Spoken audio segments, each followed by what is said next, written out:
Hey there, Jeff from GuestInsight. Welcome to another episode of So You Want My Feedback, our series in which we take a look at real-life, everyday feedback requests from companies, hotels, restaurants, businesses of all sorts to get an understanding of what resonates as a guest or customer of these various businesses and what doesn't.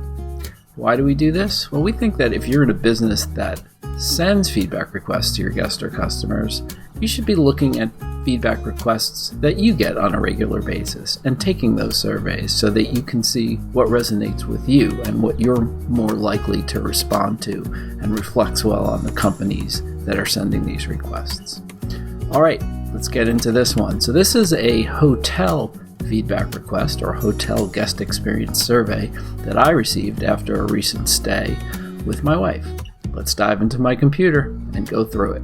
Remember, we do these in real time, so I haven't seen them ahead of time, and I'm going to react the way I always react to surveys when I get them. I'm going to go through them with a critical eye because I've been doing this for a very long time. All right, let's go. Okay, so let's start with the email that I received a couple of days after we checked out of the hotel, and let me preface this, another spoiler alert, I do this a lot. We had a great stay. It was a great hotel, great experience.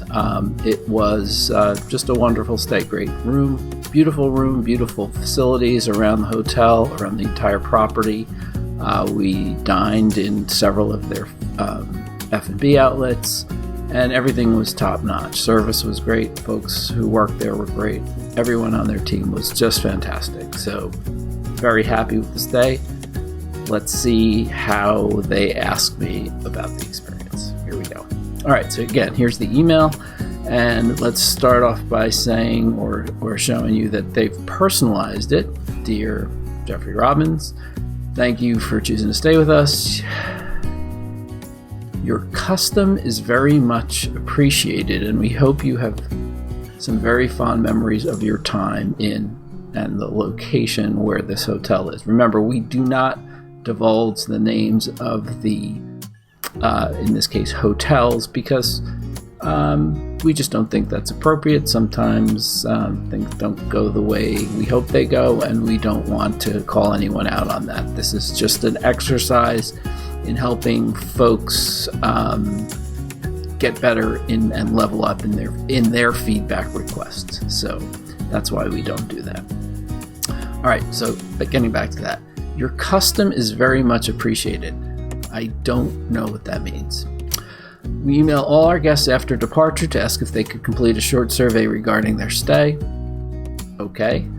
We would be most grateful if you could take a moment to tell us about your time at the hotel. The feedback you share is very important to us. It is unique to you and your experience and best informs us of your time at the hotel. Okay, I like the explanation there. I don't know why they need to say we email all our guests after departure to ask if they could complete a short survey regarding their stay. That seems unnecessary. It seems like that's antiquated. It seems like that's something that we would have seen at least 10 years ago, maybe more. And then they say the survey should take no more than 2 to 3 minutes. Love that. Like to give the expectation of how long the task is going to take for the guest. And I think that's a great thing, as long as they hold to it. And then there's a link, it appears, to start survey. And then below that, we're dedicated to consistently delivering outstanding hospitality for all our guests, and receiving feedback allows us to identify areas for improvement. Great, I like that. We very much hope you enjoyed your time with us and that you will choose to visit us again in the future. Thank you in anticipation, yours sincerely. And then the general manager of the hotel has signed it. Great, love all that. Love that there's somebody in management taking ownership of and responsibility for the feedback process, and that shows a commitment to taking this seriously. So all good there, with the exception of a little language issue up top that I didn't quite understand, and then the perhaps unnecessary outdated explanation of emailing guests about a survey. All right, so let's click through and start the survey.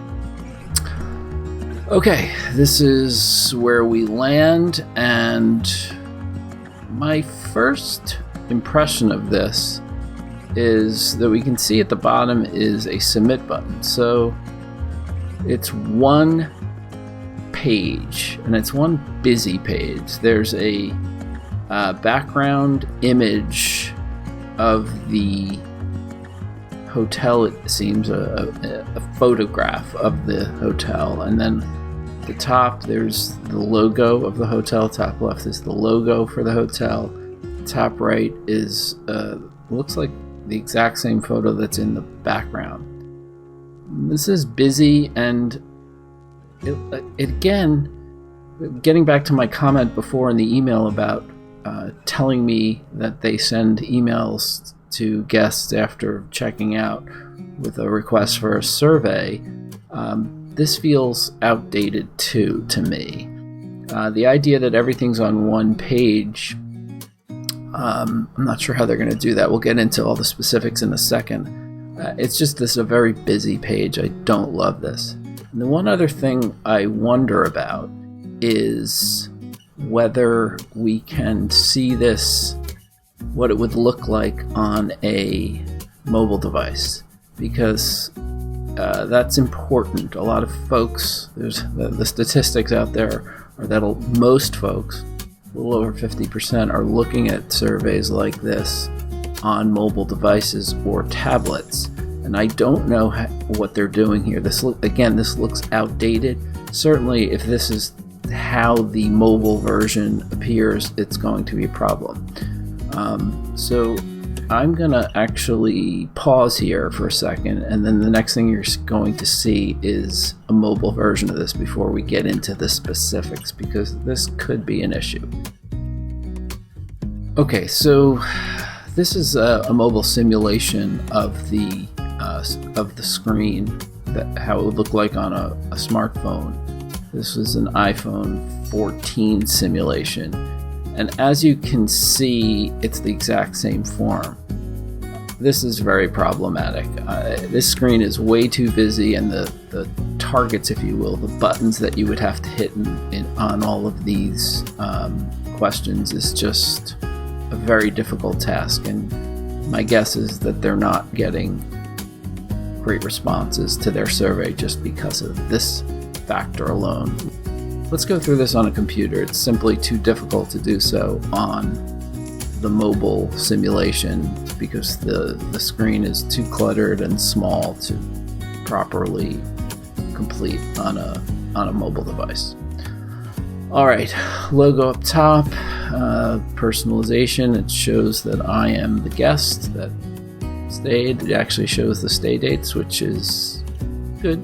It's good to verify that it's the right guest who's filling this out.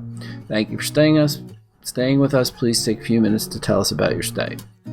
Okay, first section, hotel. Please rate the quality of the following: hotel room, bathroom experience, service, and overall hotel experience. If you would like, please comment on your overall experience at the hotel, and then there's a text box where you can write in or type in additional comments. Wow. I'm just going below to see if that's all they're going to ask me about the hotel itself. Below that, they're asking me about dining, spa, leisure and fitness center. This is a golf resort, so golf and then shopping. There's shopping. There are shops in the resort, and then down below that, expectations. How did your experience during this visit to the hotel compare to your expectations? Are you likely to return to the hotel in the near future? May we contact you regarding your survey, yes or no? And there's an opt-in, latest news, events, and offers. And then below that, please provide any comments or suggestions regarding your overall experience at the hotel. This is a mess. I'm sorry, this is a mess. First of all, let's go back to the idea that this looks completely outdated. It's a form that has the look of something from the early 2000s. The specific facilities, dining, spa, leisure and fitness center, golf and shopping, there are arrows to the right side. I assume those are going to drop down. They're going to ask me more questions about that. Let's quickly do that for dining. Wow. So these are drop downs. Breakfast, one of the restaurants. There's a number of restaurants and other F&B outlets here. But if so basically this is a giant grid. All the different F&B outlets are down the left side or the rows. And then the columns are menu offerings, overall service, restaurant atmosphere, food quality, and value for the price. And then there's drop downs. And the default is not applicable, and then excellent, very good, good, fair, and poor. And I assume that's the same for all. Yep, it is. All right. It's a big task. Now, remember back in the email, they said that this should take 2 to 3 minutes. Well, I think there's no way it's going to take 2 to 3 minutes if I'm going to go through all this. Let's collapse this for a second, because I'm not going to do this right now. Let's go back up here. So this is all they're asking about the hotel, I believe. Same rating scale. It's laid out as a radio button grid here. Excellent all the way on the left, poor all the way on the right, and not applicable farther to the right. Not necessary to do a not applicable button. This is in 2024. You don't need to do this. You shouldn't do this, because if somebody doesn't want to answer one of these things or one of these attributes, that's fine. Let's accept all the feedback we can get, and we can manage the data afterwards. So they're only asking about the hotel room. What are these question marks? If you roll over it, it describes what you're going to rate the hotel room on. The one rating for the hotel room, which should encompass or be comprised of decor, comfort, housekeeping, and cleanliness. Housekeeping is not really a part of that, I don't think. Shouldn't be. Bathroom experience. Let's roll over that one. Amenities, lighting, and water pressure. Okay. And then service, reservations, front desk, and concierge. And then overall hotel experience. In my opinion, this is just really not well done. I think overall hotel experience should come first, and then you should drill down into the specifics of it. Get that first impression and then dig deeper into it. I just don't think there's enough opportunity to collect meaningful data by only asking for these 3 separate attributes here: hotel room, bathroom experience, and service. Again, getting back to my original comment or my spoiler, this was a fantastic it's a resort. This is a fantastic resort. Their staff is wonderful, eager to please, and just delightful. And sure, I can type in all those things in the comment box, but they should be asking specifically about team members, because service is so important. And within the hotel room, they're asking me to rate the housekeeping. That should be a separate attribute to rate. It should not be part of the hotel room attribute to rate. Okay. We talked about dining. I'm not going to get into spa. Let's just take a look at spa. Okay, so again, they're only they've lumped everything into these 3 categories for the hotel itself, and presumably a good chunk of folks who are staying at this resort are not taking advantage of all their different amenities and facilities, but are only using the hotel room.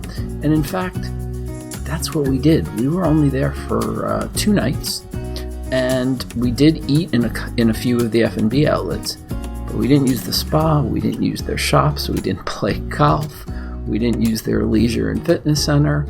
We stayed at the hotel. We had another reason for being in that area and for staying in this particular hotel or resort.